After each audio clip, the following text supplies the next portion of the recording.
نیزی و جیرانتیا قضایا آکریل موسل کارکریه که تولهویین جواکی و آبوری چه بن لوراب گوتنا هنکسن خودی کارو بازرگان رزگاربونا و پارزگه باندوریک ارینی لسر بازار آکرید به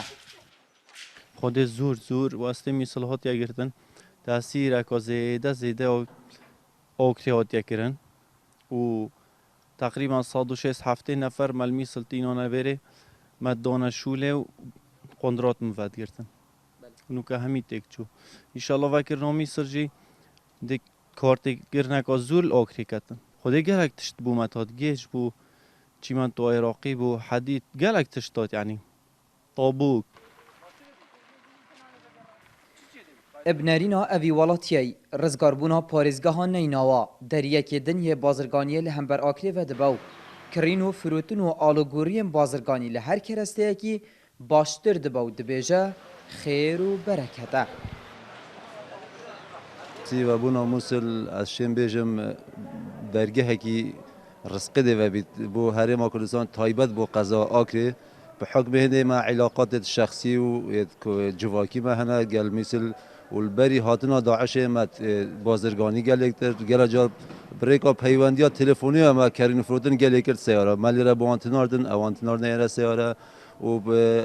مثل بوابك يه تجاريه از شم بيجم مثل ميجوا که هي بو تجارت قال هر سه پاريزگاه تريم كردستان به تایبت بحكم هند قضا آكري اشين بيجم نزدیکترین قضا بوصل ما تکلاوید گه خلک موصله هی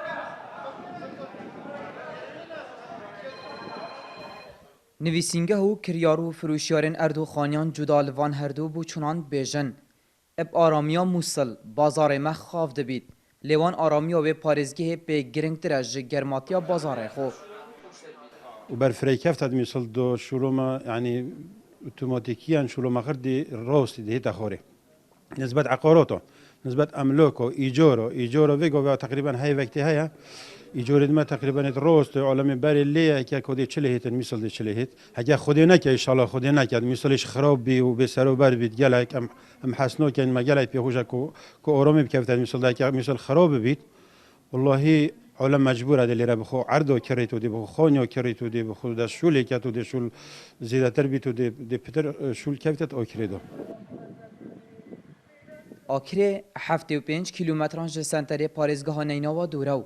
چندین آوارین وی سنوری و حواندین و بازرگانی ولاتین آکره دهمی بیاواندا تایبت یا جوتیاران راستا خود گلوه پارزگاهیه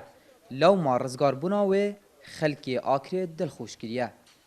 گهدار زباری NRT لقضای آکره